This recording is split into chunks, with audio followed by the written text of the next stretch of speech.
South Africans continue to fall prey to loan sharks as they try to combat the unaffordability of life. This as formal banks tighten their lending criteria on the back of increased bad debt in light of the high interest rate environment.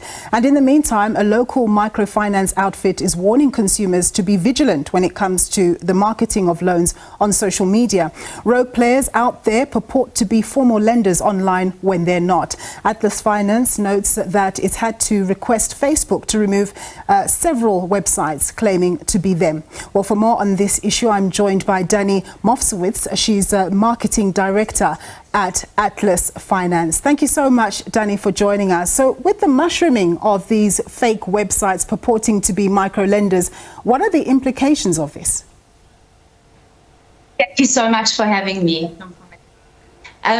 So what we see is, because of the tough economy and the circumstances and people desperate to get funds, we've seen many of these websites, many Facebook profiles popping up, and unfortunately people, because they are desperate, are falling prey to these fraudsters. So what do consumers need to be able to do to verify that online sites are genuine? Okay, so there are a few red flags, and sometimes it's difficult to actually tell legitimate sites from illegitimate sites or profiles.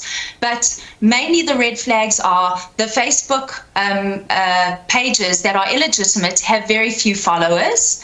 They use poor grammar, and there are often lots of spelling mistakes. Their branding is inconsistent, so you'll see different colors and there's a lot of inconsistency. And a huge red flag is when a fraudster asks for an upfront fee in order for a loan to be approved. So what I really warn against is never, ever pay any money for a loan to be approved. Yeah.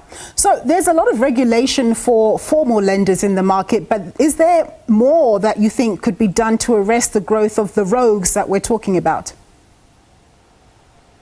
I think, as you say, it is a very formally, there's a lot of compliance around this industry. Unfortunately, it's very, very difficult to track down these people that are posing as formal microfinanciers or even as banks. It's very, very difficult to track down these fraudsters.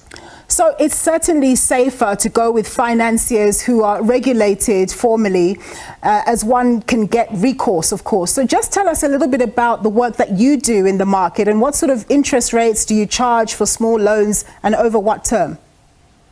Okay, so firstly, in order to combat the fraudsters, Atlas Finance is constantly monitoring our social media pages. We are asking Meta, we're in constant contact with Meta to take down illegitimate sites.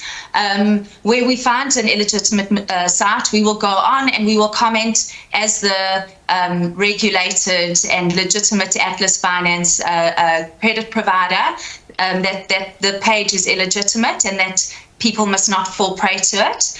And we are doing huge education drives, both in above the line media, on social media and within our branches, to educate clients and the general public on what to look out for and to only deal with regulated and compliant credit providers. Yeah, and just very quickly before I let you go, just around what you offer in terms of microloans to people so that they know, because you're formally regulated.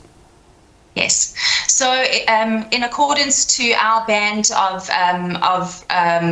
compliance with the National Credit Regulator, Atlas Finance is able to offer short-term loans up to 6 months and up to 8,000 Rand.